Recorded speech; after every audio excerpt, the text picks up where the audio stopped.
Subdit 4 Tindak Pidana Tertentu di Treskrimsus Polda Sumsel menangkap dua tersangka JI dan RE saat mengisi solar secara ilegal di SPBU kawasan Kebun Bunga, Sukarmi, Palembang. Menurut polisi, kedua sopir ini kerap menggunakan barcode My Pertamina palsu untuk membeli solar subsidi dengan mobil box yang telah dimodifikasi. Praktik ini sudah berlangsung selama 3 bulan dan polisi masih menyelidiki kemungkinan keterlibatan petugas SPBU. Dengan menggunakan barcode yang bukan milik kendaraan yang ia kendarai. Kemudian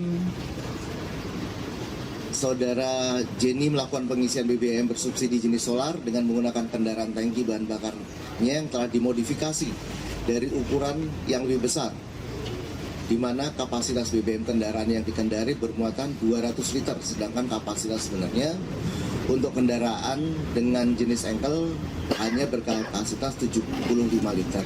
Di sisi lain, Pertamina Patra Niaga Sumbaksel menegaskan penyalahgunaan BBM subsidi marak terjadi, baik dari pengungkapan pihak kepolisian maupun temuan internal. Tapi ada juga beberapa yang kami lakukan sendiri, cukup banyak, dan kami lakukan itu stop penyaluran di JBT-nya. Jadi ada beberapa tahapan sampai tahapan terakhir dari peraturan dari BPH Migas.